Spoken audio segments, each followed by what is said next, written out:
Hi, my name is Grace Shalom Hopkins and welcome to another episode of Spin Weekly. Today we are hem stitching our Hanukkah weaving menorah cloth decor thingy.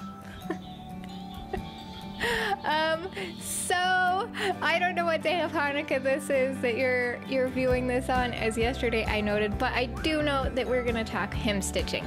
Now, hem stitching is a hot topic in the weaving community, at least as far as like tutorials and information go, because you cannot find anything straightforward in books and videos and tutorials and blog posts and all this stuff. There's so many different thoughts and opinions and techniques because, you know, weaving's been around for just a few years in human history. So there's lots of different approaches. And I really wanted something simple that I could do by hand that kept it, you know, looking woven. So we've done machine sewing across the top, and that wasn't nice. Obviously we don't keep it on a frame, which is really hot right now. People are like weaving things in the frame that they're trying to use on their wall or off like a stick, or they use crazy fringe at the bottom, and that's not how we roll at the moment. Or the circular ones, those are also popular. So we wanted it to be a little bit more traditional, but because we also work with art yarn, the fold over and hem wasn't the idealist. So anyway, this is what we came up with after we tried a few different approaches. The bias tape binding worked out okay, but it seems very stark. It would be okay if you did the bias tape binding and then folded it over and stitched that down so you couldn't pick up really see, but then it's not reversible. And a lot of our pieces look just as cool on the back as they do the front. So reversible was a large priority for me.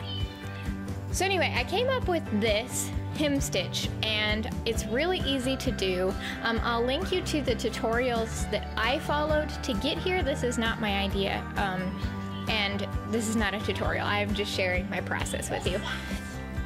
And then let me know in the comments down below if you weave, what kind of non-on-the-frame, non-crazy fringy situation hem stitch do you guys use? I do know that there's some fringe here, which my mother is a major not a fan of fringe, but I think it looks sophisticated because it's a little sparse. It's not really heavy, so maybe I'm just delusional, but I think it looks nice. Anyway, I will meet you on the other side while you watch. Okay, so here you can see it's been taken off the loom, and I'm gonna show you the hem stitch that I use. And again, like the warping, this is not meant to be a comprehensive tutorial. I've linked to the comprehensive tutorial that I used down below. And all those links are labeled, so it's not just like a link dump. I kind of hate that when people do that. They put the links and I'm like, what is it? You have to label it. So if you're worried about that, they're all clearly labeled. So you untie the warps that you kind of loosely tie together for safekeeping until you can hem stitch it. And then you remove these waste yarns. And I find it's handy to use like a really ugly acrylic like this stuff, because it holds well, but it also slides well. It's just ugly yarn, and it does all the things that you wouldn't want it to do in a finished project, and that works out well for your waste yarn part. So basically what you do is you figure out how many warps you want in your little tassel. I wanted 4.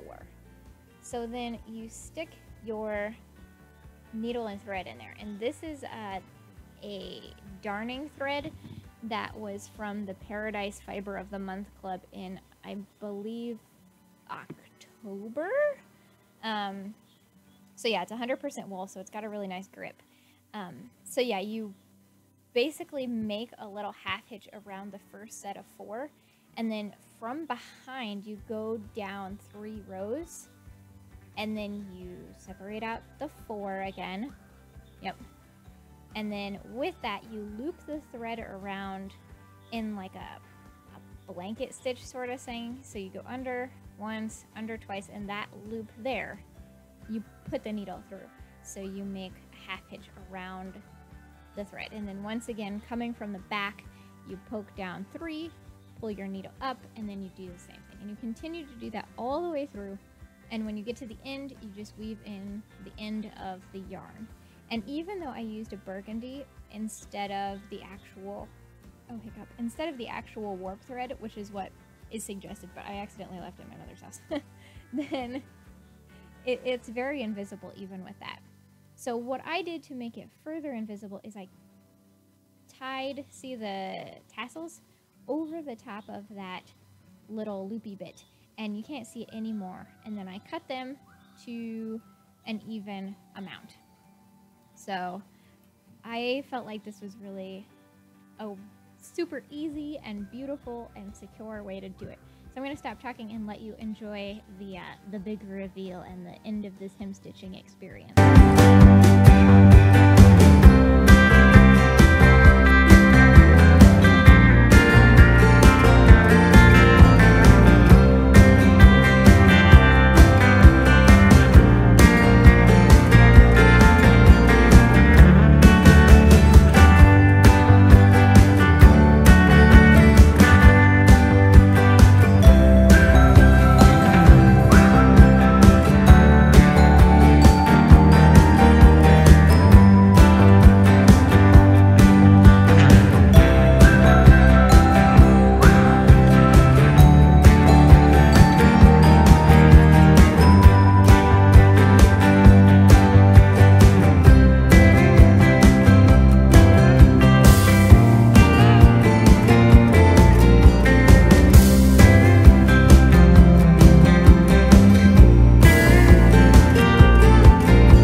Found that informative and inspiring and all the good stuff.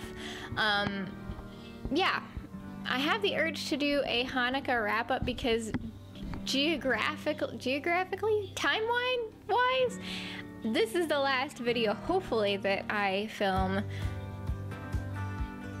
But I don't know where it is for you, as I noted. I thought I knew, and then I was confused. So if this is the last day of Hanukkah, I really enjoyed it, and it was great, and I think I've shared my thoughts and feelings about new things, and creative advancements, and uncomfortable creativity, and all that good stuff already. But if not, I mean, that's the summary of how I'm feeling, and I think an outro video is coming at some point, probably earlier in the week. I don't know. Life is confusing and strange. Time is complicated. Maybe I'm a confused Time Lord. I mean, I always thought I was witch, but maybe instead of being a witch, I'm just a confused Time Lord. Or maybe I'm like a squib Time Lord. All of the elements of Time Lordiness, but none of the actual talents. That might be a little accurate. That's it. I'm a Hufflepuff witch. Okay, so I got a whole backstory, right? So this is what we're going to talk about. Not related to weaving or Hanukkah in the slightest. So my genesis story of everything I try and embody is I was born in America and I traveled abroad for my formative years, and then for the last few years of high school I went to Hogwarts and I was a hardcore Hufflepuff, and now I am like a mid-witch, hand-spun kind of witch, clearly, obviously. But perhaps the missing element of my like dyslexia is, well, even the Asperger's, dyslexic Asperger's, it's just I'm a squib Time Lord. Maybe I'm a Time Lord mudblood, because my mother's definitely a Hufflepuff, but my father's not. He's a not a Ravenclaw, a Gryffindor. So maybe he's the weird one who brought that Time Lord blood in. I don't know. I'm just gonna throw that out there.